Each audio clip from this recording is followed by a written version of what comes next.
Hey, everybody. Good morning.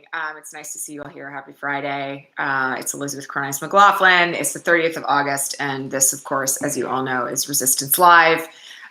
Quick note to all of you while you are logging in. Today is the very last day to register for Haven. Haven is, of course, you will recall, our 28-day program of respite and relief. That we are offering to leaders and activists starting next Tuesday, starting the day after Labor Day. We have so much, I can't even tell. We have so much yummy, juicy stuff planned for you guys. It's great. Like, we were finalizing stuff this morning before I went live, and I'm like really super, super excited about this program. This is actually one of those programs that like I may do along with all of you who register with it. Because, it's the first time we've run it, and that's always a good idea, but also because I just need it myself. And so much of what we're doing there is just like super tasty. Plus, at the second tier, we've got these amazing bonus meditations from my friend Laura Tolumbus, who's like a 20-year yoga teacher and meditation teacher who was my teacher in New York. She now lives in Dallas, and she's done these just super lovely meditations for over 4 weeks that are just going to be like the best. So super excited for that. Very excited to, offer that to all of you who are in Haven. Those meditations are just going to be delightful.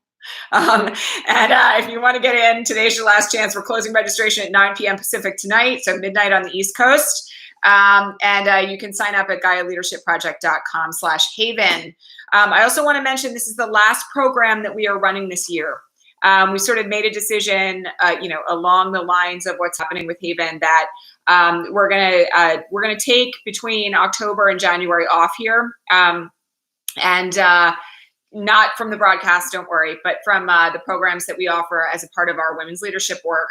We're not going to do any virtual programs between now and the end of the year. So this is your last shot to get more good stuff from me. I also wanted to just make a quick mention to those of you who are watching on Patreon, because we've had this kind of like crazy phenomenon happen since we moved the broadcast over to Patreon, which is actually that our subscriptions have fallen, which has sort of surprised me a little bit. We've gotten more subscribers, but a lot fewer donations. And that's kind of a drag. So if you are, I've watched like a bunch of you drop your donations. I understand it's kind of like a tough time financially for everyone. But obviously, if you could share the broadcast with friends who you think might be interested in it, we would really like that. And I just wanted to kind of mention to you that was what was happening.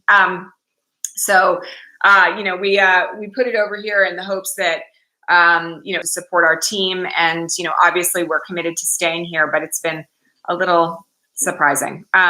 So in other words, we always rely on all of you to share the goodness that we try to do here, and would encourage all of you to do that as well. And I'll just mention, by the way, that we are restructuring the bonus tiers on Patreon next week. So there will be additional bonuses for people at the upper tiers, in addition to the weekly bonus videos that start at $10. And we'll look forward to seeing all of you there. All right. Lots of crazy reporting today about immigration policy. So I just want to touch on a couple of bits of breaking news that we had yesterday that are significant. The first is there is a reported effort now underway, unconfirmed that it's actually started, but it might have, for all we know, that the Trump administration is planning to start DNA cataloging migrants. I will remind you all that the cataloging of people is the reason why Holocaust survivors have numbers on their arms. So what this administration is doing is well within the realm of historical fascism. We already know that. I've talked now for months about the fact that what's happening in detention camps meets the UN's definition of genocide.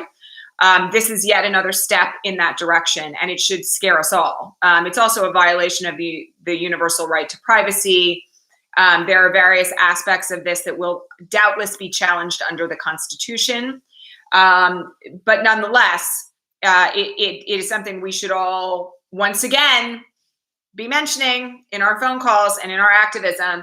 Also, there was a bit of breaking news yesterday out of Elijah Cummings' committee that folks who had been seeking to get into facilities from the House were denied access. Now, one of you asked a question as to why this is taking place. Here's what I would like you all to know. The new Flores regulations, we talked about the attempts to back out of the Flores settlement, which of course is the court order that governs safe and sanitary conditions inside the camps, that has been in existence for like 20 years. The new efforts, the new regulations that were announced earlier this week that we've talked about ad nauseum on the broadcast this week, include no visitation. And the suspicion of what was happening, what has been reported already, and this is coming through folks like Jen Budd, like ex-CBP officers and the like, is that some of these regs have already been implemented, notwithstanding the fact that they are currently under challenge in a court of law.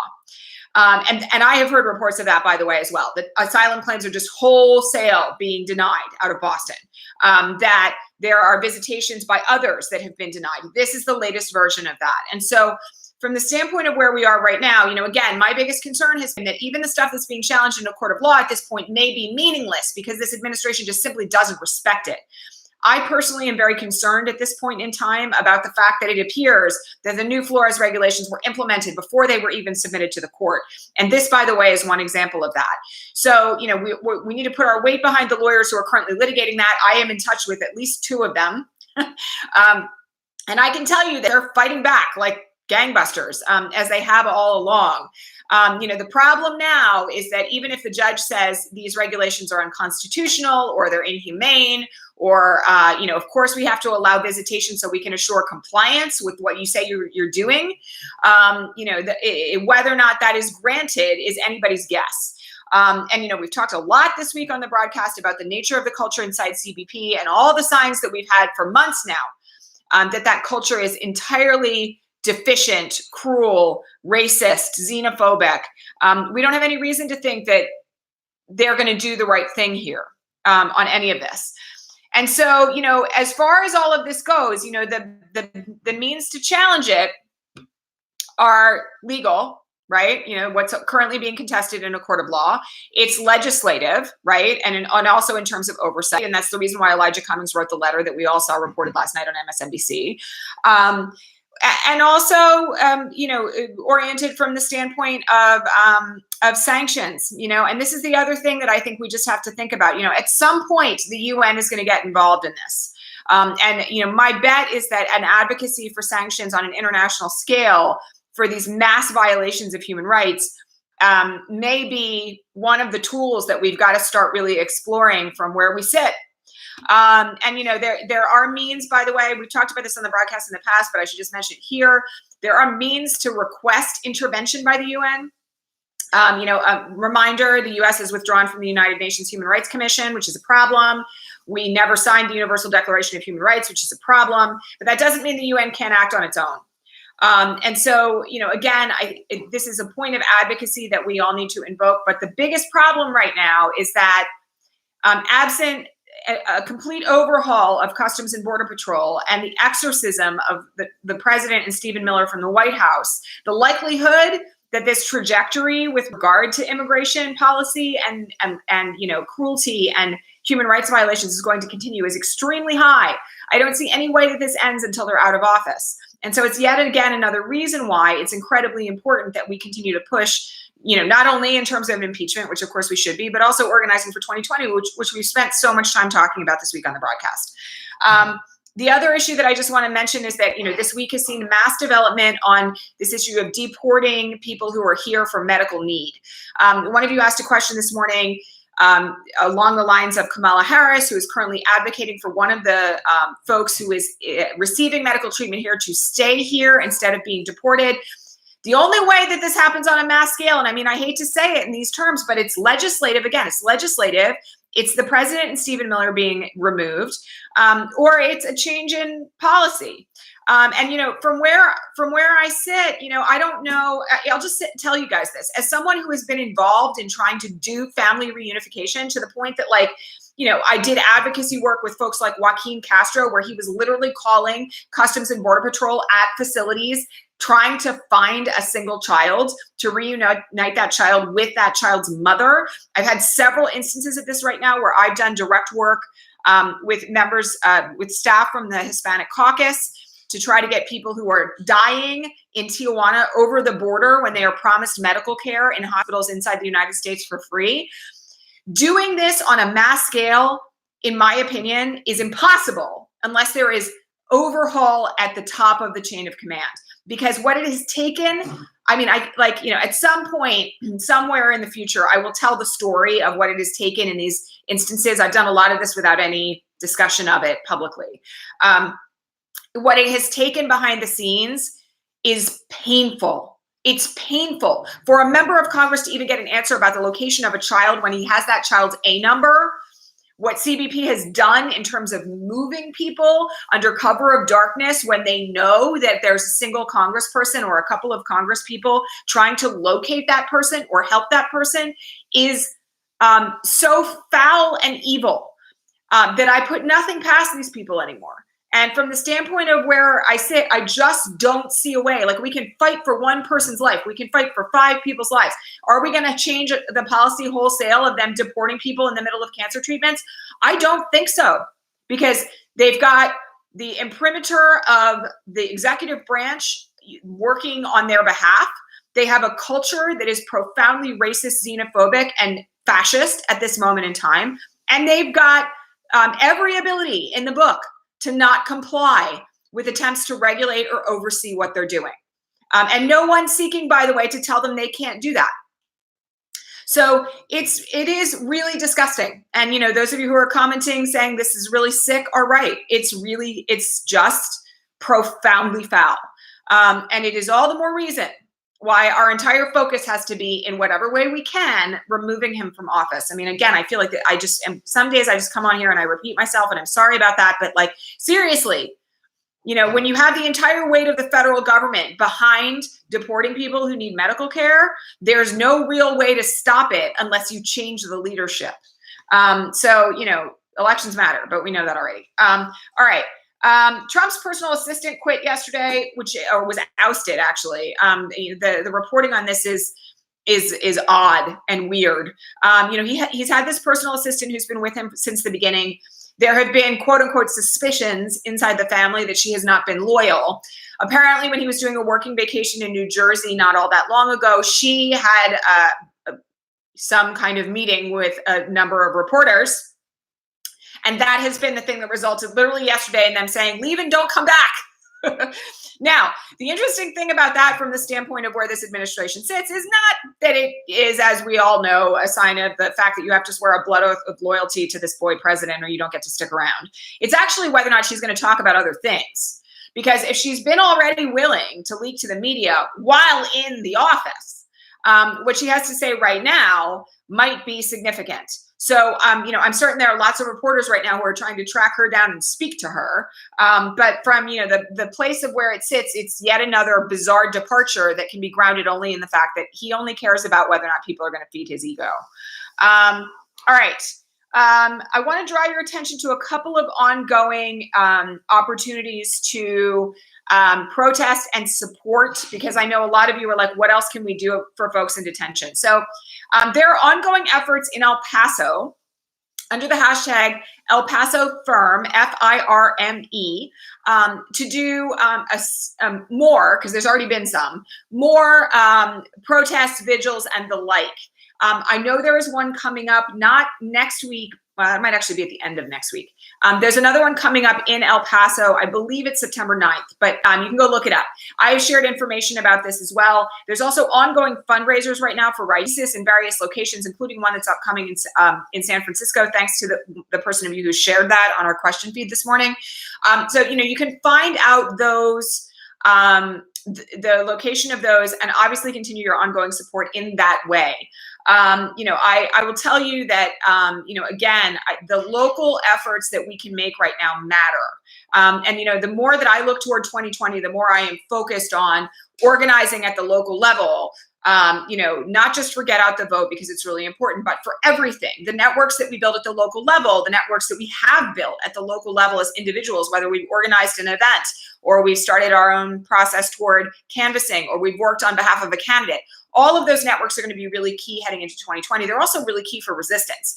So again, be aware of what's happening in your local area from a fundraiser and an outreach and an event kind of perspective on this sort of stuff.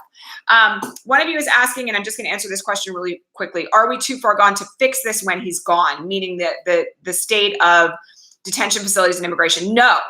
I'm just going to tell you that. If we flip the Senate and we have a Democratic president, we can end CBP. Legislation could be passed that just says Customs and Border Patrol is gone and some other new organization takes its place. I am of the personal opinion right now that every single person inside Customs and Border Patrol needs to be fired. And there needs to be an overhaul of immigration policy from the ground up. That has been done, by the way, in the past. I will remind you all that DHS, the Department of Homeland Security, didn't exist until after 9/11. And fundamentally, the government can do what it cares to under the right kind of leadership here. Does it mean that people's lives aren't going to be lost between now and then? No. Does it mean that, sick people aren't going to be denied medical care? No. Does it mean that we're not likely to have more deaths in detention camps? No, it doesn't mean any of that. There's a vast human cost that will be paid between now and when we are able to fix this. But does it mean that the immigration policy in America is gone forever? No, doesn't mean that. And again, it's all the more reason why 2020 is so important. All right. Speaking of 2020, one of you asked a question, which I just, I have to respond to in the way that shouts out our own need to be really clear about what we plan to do for 2020. So one of you asked a question, which was basically along the lines of like, do I think Elizabeth Warren can get elected? I will answer that question in a straightforward fashion, which is yes. And then I'm going to address what's underlying that question, okay? Because one of the things that we saw happen in 2016 that we really need to be mindful of here is the unconscious bias that was directed toward Hillary Clinton as a woman. And there's been mass study of this. Hindsight is 2020 of the way in which, for instance, the New York Times spent dozens of front page articles on her emails without covering Trump's racism one bit. And so when we look at Elizabeth Warren going into 2020, one of the things that we have to be mindful of is that she will win if we want her to win and if we believe she can win. And my view at this stage of the game is that if you are concerned about whether or not Elizabeth Warren can win, if you're concerned about whether unconscious bias or sexism or misogyny is going to prevent her from winning, your obligation is to get out there and canvass for her. Because if we know we can get her elected, and I personally know we can get her elected, then we ought to be talking to everybody who we think might not think that. Because in my opinion, the only thing at this point, save like intervention in the election, that will not get Elizabeth Warren elected is sexism, internal to us or in our neighbors. Because, fundamentally, she's polling incredibly well. And, I don't think Joe Biden's going to be in this race forever. There's just gaffe upon gaffe upon gaffe upon gaffe, right? Elizabeth Warren is neck and neck with Bernie right now in Iowa on the latest poll, and Biden's beneath both of them. So, I think that if you are raising that question yourself, you need to look inside yourself and wonder why it is that you think she can't be elected. And then when you've done that work yourself, you need to go share with your neighbors how they can do it too. And this is the work of undermining our own unconscious bias, right? Of course she can be elected. We just have to decide that. And, I'll tell you that with the backing that I'm seeing across social media right now for her, across a wide swath, a very diverse group of people, we put our brain power behind all of that. We put our organizing effort behind all of that. We get boots on the ground and we talk to our neighbors. It's a done deal. But we have to combine that with everything else that we've talked about this week, with registering new voters, with getting that 100 million people who didn't vote in 2016 out to the polls, and with talking to our neighbors about why it matters so much and making sure that they've got transportation and doing all the things that we know we need to be doing from a local organizing standpoint. Again, it's incredibly important. Like, it's do or die on so many levels for individuals, for American democracy, for the future of the planet. Like, there's not a more compelling reason to get out and fight for someone like Elizabeth Warren to get elected, period. All right. That's it for this week. I feel like that's kind of ending on a high note. I will let you all know that our weekly podcast is also about to drop. So if you want to go listen to that, feel free. There's a little bit of a recap in there of where we've been and also where we're going, because I'm talking this week quite a bit about getting out the vote. And a reminder to all of you, Haven closes tonight for registration at 9 p.m. Pacific, midnight Eastern. We have a really good group in there right now. I think we're up to like 75 people. And it's sweet and delicious. And there's lots of like great offerings in there. And please do your part to support this broadcast. You know, I just want to say that. Like I said it at the start, I will say it again. Our subscriptions have actually been dropping, and that's of concern. So if you like what you see here and you want to help support our team, you know that we spend a lot of energy and time here every week, including with bonus videos, and we're adding new bonus content next week, by the way, as I mentioned at the top of the broadcast. Please share it. Please get your friends involved. Please consider your own participation in terms of what you can contribute, because it makes a really big difference to us here. All right. Much love to all of you. I will be talking to all of you next week. I will just say again that Haven is the last program we are running this year. So if you want a little bit of extra time with me, hop on in. It's going to be nice. The water's warm. All right. Much love to all of you, and I will see you guys on Monday. Bye.